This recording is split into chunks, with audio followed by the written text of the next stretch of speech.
बागेश्वर धाम वाले बाबा धीरेन्द्र कृष्ण शास्त्री इन दिनों काफी सुर्खियों में हैं। पूरे देश में धीरेन्द्र शास्त्री को लेकर बड़ी बहस हो रही है। सोशल मीडिया से लेकर इलेक्ट्रॉनिक मीडिया में उन पर डिबेट की जा रही है। बिहार में भी लोग बागेश्वर धाम वाले बाबा पर बयानबाजी कर रहे हैं। उनके प्रति लोग गोलबंद है। बीजेपी के लोग उन्हें सपोर्ट कर रहे हैं तो अन्य पार्टी के नेता उनका विरोध कर रहे हैं। ऐसे में बिहार के लोग भी जानना चाहते हैं कि आखिर ये बागेश्वर धाम वाले बाबा धीरेन्द्र कृष्ण शास्त्री कौन हैं? आखिर वे कहाँ के रहने वाले हैं? इन दिनों सुर्खियों में क्यों हैं और उनके साथ क्या विवाद चल रहा है? ऐसे में आज हम आपको 5 PM के 5 का तड़का में बागेश्वर धाम वाले बाबा धीरेन्द्र कृष्ण शास्त्री के बारे में सब कुछ बताएंगे। सबसे पहले 5वें नंबर पर बात करते हैं कि धीरेन्द्र कृष्ण शास्त्री कौन है।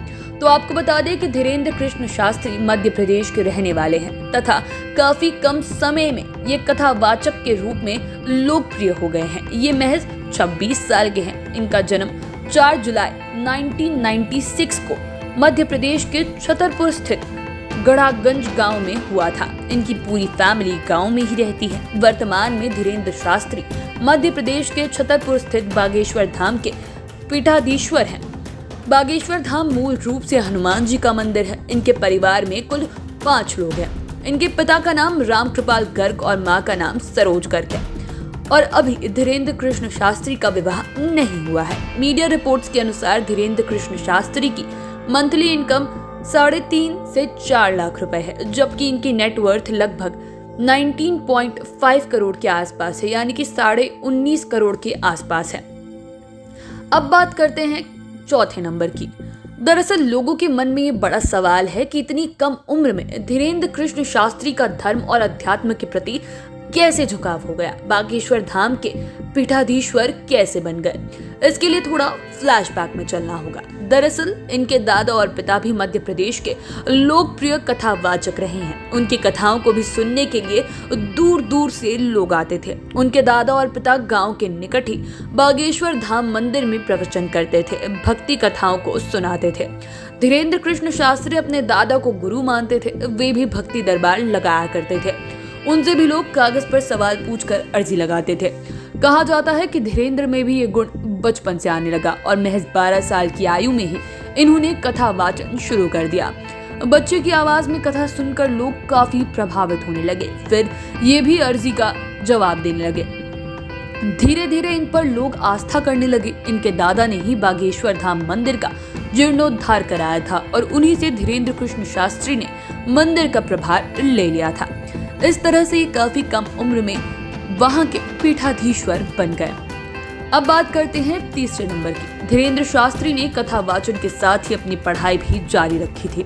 इन्होंने 10वीं और 12वीं की पढ़ाई अपने पैतृक गांव से ही की थी। मध्य प्रदेश स्थित छतरपुर गांव के ही सरकारी स्कूल में इनकी पढ़ाई हुई थी, लेकिन ये शुरुआती दिनों में काफी गरीबी से पले बढ़े हैं।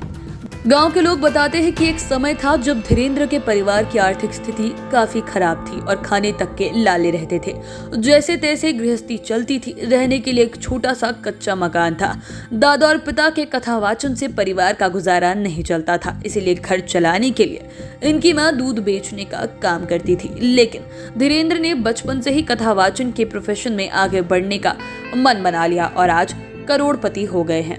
अब बात करते हैं दूसरे नंबर पर। कहा जाता है कि सब दिन एक समान नहीं होते। कुछ ऐसा ही हुआ धीरेन्द्र कृष्ण शास्त्री के साथ। मीडिया रिपोर्ट्स के अनुसार जिन लोगों ने उन्हें शुरुआती दिनों में देखा है वो कहते हैं कि धीरेन्द्र शास्त्री के अंदर कथा कहने की एक अलग शैली थी जो लोगों को काफी पसंद आती थी और आज भी ये शैली बरकरार है। इसीलिए उन्हें कथावाचन के लिए आसपास के गांव से भी बुलावे आने लगे और धीरे धीरे धीरेन्द्र कथावाचक के रूप में लोकप्रिय होने लगे। जब थोड़ा नाम हुआ तो धीरेन्द्र कृष्ण शास्त्री ने सोचा कि लोगों के घर जाने से बेहतर होगा कि एक ऐसी जगह बनाई जाए जहां लोग आकर एक साथ कथा का लाभ ले सके। इसके लिए सबसे पहले उन्होंने अपने गांव में बने प्राचीन मंदिर को अपना स्थान बनाया, जिसे आज बागेश्वर मंदिर के नाम से जाना जाता है।